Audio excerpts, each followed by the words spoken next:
সেটা হলো যে আমরা ছোটোখাটো বিষয় নিয়ে ঝগড়া, পরের দোষ ধরা, পরের ভুল প্রমাণ করার জন্য প্রশ্ন করা, এগুলোই বেশি করি। কথাটা হলো ভাই, এই যে দুনিয়াতে আমরা বাস করছি, এই যে দেশের সমস্যা, দশের সমস্যা, মশলার সমস্যা, ঝগড়াঝাটি, পরিবারের সমস্যা, ছেলেপেলের সমস্যা, ব্যবসার সমস্যা, সব থেকে যাবে। এগুলো সব যথাযথ রেখে আমরা এক একজনেই এক এক সময় চলে যাব, ঠিক না? এটাই তো বাস্তব, ঠিক না? দুনিয়া নিয়ে চিন্তা করছি, বিশ্ব নিয়ে ভাবছি, দেশ নিয়ে ভাবছি, পরিবার নিয়ে ভাবছি, সব ভাবাভাবেই থেকে যাবে, আমি থাকবো না, ঠিক না ভাই?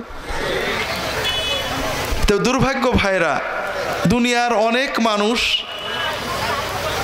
গতানুগতিক চলে, কিছুই চিন্তা করে না, গরু ছাগলের মতোই চলে। আর যারা একটু চিন্তা করে তারা পরকে নিয়ে চিন্তা করে, নিজেকে নিয়ে ভাবে না। তো ভাইরা, এক সময় যখন আমরা কবরে চলে যাব, ফেরেশতারা এসে আমাদেরকে কে রফাদাইন করতো, কে মিলাদ পড়তো, কে না ভাই। তা আমার কথা হলো ভাইরা, এইভাবে শয়তানের পিছে না চলে আসেন না, সবাই নিজের চিন্তা করি। যখন সময় পাই, সারাদিন তো দোকানের চিন্তা করি, বাজারের চিন্তা করি, নিজের চিন্তা তো আর করা হলো না। এই ছেলে মেয়ের চিন্তা করতে করতে, বউয়ের চিন্তা করতে করতে জীবন শেষ হয়ে গেল। মরার পরে বউ আর আমার কথা মনে রাখবে না, রাখবে ভাই? কিচ্ছু না, একবেলা না খেয়েও থাকবে না, আমার লাশ পড়ে থাকবে, তারা খাবে, ঠিক না ভাই? নিজের জন্য চিন্তা করা হলো না। একটু সময় পেলে পরের দোষ না চিন্তা করি, নিজেরটা চিন্তা করি ভাই, যে কি করলাম, কতটুকু নেকামল আল্লাহর জন্য করেছি, কতটা, কয় রাকাত নামাজ বুঝে পড়ছি, কয়টা দোয়া আল্লাহর কাছে চোখের পানি দিয়ে করতে পেরেছি, কয়জন মানুষকে আল্লাহর পথে ডাকতে পেরেছি, এইটা চিন্তা করি। কথা কি বুঝতে পেরেছেন ভাই? তো যাই হোক, আমি জানি না প্রশ্ন কি আছে, দু চারটা কথা বলবো ইনশাআল্লাহ। তার আগে প্রশ্নগুলো আলোচনা করি। দলবদ্ধভাবে হাত তুলে মোনাজাত করা যাবে কিনা, বুঝেছেন? প্রশ্ন আর নেই আপনাদের, আমি জানি। আমি কি করে আল্লাহর ওলি হব? আমি নামাজটা আমার 16 আনা হচ্ছে কিনা, আমার উপার্জন হালাল কিনা, আমার ছেলে মেয়ে ঠিক করে নামাজ পড়ে না, বউ পর্দা করে না, হুজুর কি করে করা যায়, এই প্রশ্ন কেউ করে না। আপনি কি মনে করেন যে এই প্রশ্ন যিনি করেছেন তার বউ পর্দা করে? আমার তো মনে হয় না। তার ছেলে মেয়েরা সবাই নামাজ পড়ে? আমার তো মনে হয় না। তিনি 16 আনা হালাল উপার্জন নির্ভর? আমার তো মনে হয় না। কিন্তু আমরা ছোট ছোট বিষয় নিয়ে ঝগড়া করছি ভাইয়েরা। আল্লাহই জানে আমরা এই যে কষ্ট করছি এর জন্য সওয়াব পাবো না গুনাহ পাবো। দলবদ্ধভাবে হাত তুলে মোনাজাত করা অনেক পর্যায়ের। কথা হলো, কেউ যদি বলে যে হুজুর জামাতে নামাজ পড়া যাবে না, আমি কি বলবো? যাবে, যাবে, খুব ভালো কাজ, দরকারি কাজ। সে বলল আলহামদুলিল্লাহ, এখন থেকে আমরা প্রতিদিন রাত্রে 2টোর সময় তাহাজ্জুদের নামাজ জামাতে মসজিদে পড়ব। কোন মশলা কোনে গেল কোন? কাজেই আপনি যে প্রশ্ন করেছেন এই প্রশ্নটা স্পেসিফিক করতে হবে। আর সবসময় প্রশ্ন করবেন নিজের সংশোধনের জন্য, পরের ভুল ধরার জন্য না। তাতে কি হবে ভালো করে বোঝেন। আপনি যখন নিজে আমল করার জন্য, নিজের আমলকে আরও বেশি সুন্নত মোতাবেক করার জন্য এক জায়গায় ওয়াজ মাহফিলে যাবেন, প্রশ্ন লিখবেন, করবেন, এই যে হাঁটলেন, গেলেন, লেখলেন, এগুলো সব আল্লাহর ফেরেশতারা আপনার জিহাদের আমলনামায় লিখে নেবে। আপনার বিজনেস তো আল্লাহর সাথে, আর মনের নিয়ত যদি ঠিক না থাকে আপনার এই কাম আকামই গেল, কোনো লাভ হলো না।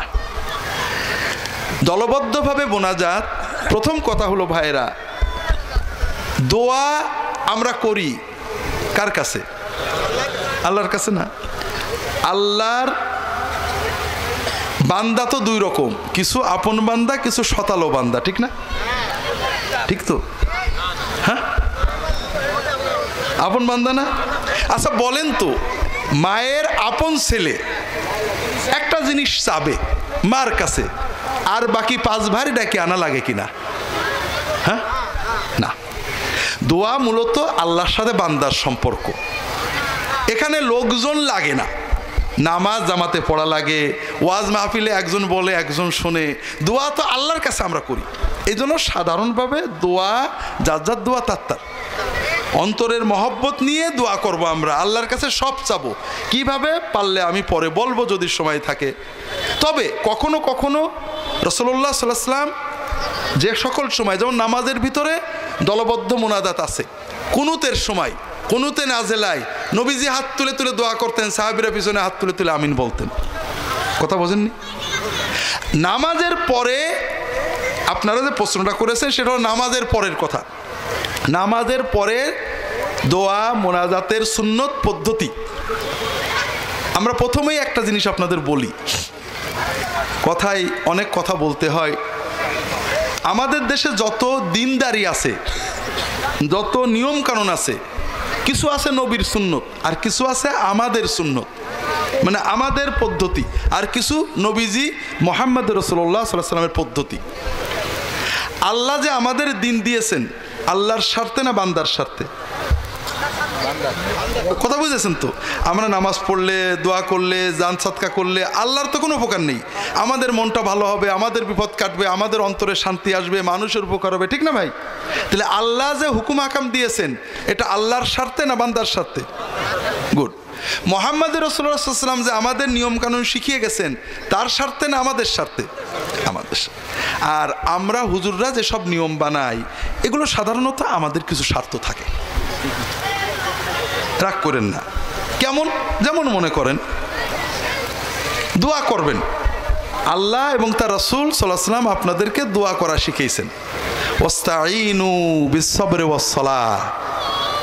কানা রাসূলুল্লাহ সাল্লাল্লাহু আলাইহি ওয়াসাল্লাম ইযা হাযাবাহু আমরুন লাজাআ ইলা-স-সালাহ সাল্লাল্লাহ কুল্লা শাইইন হাত্তাল মিলহা হাত্তা শিসআন না'লিদান খাতা। আল্লাহ বলছেন তোমাদের যে কোনো বিপদ আপদ কষ্ট অসুবিধে আল্লাহর সাহায্য চাও, সালাত আদায় করো, নামাজ পড়ে নামাজের সেজদায় যে দোয়া করো, নামাজ পড়ে কাঁদো, আল্লাহর কাছে সাহায্য চাও, সবর করতে থাকো, আল্লাহ বিপদ কাটিয়ে দেবে। তাহলে আল্লাহর পদ্ধতি কি শেখালেন? কোনো বিপদ আপদ হলে নামাজ পড়ো, সেজদায় আল্লাহর কাছে চাও, নামাজ পড়ে আল্লাহর কাছে চাও, আল্লাহ দেবে। নবীজি কি শেখালেন? যখনই কোনো কষ্ট সমস্যা হতো নামাজে দাঁড়াই যেতেন, আল্লাহর কাছে চাইতেন, তোমার যা হয় আল্লাহর কাছে চাও।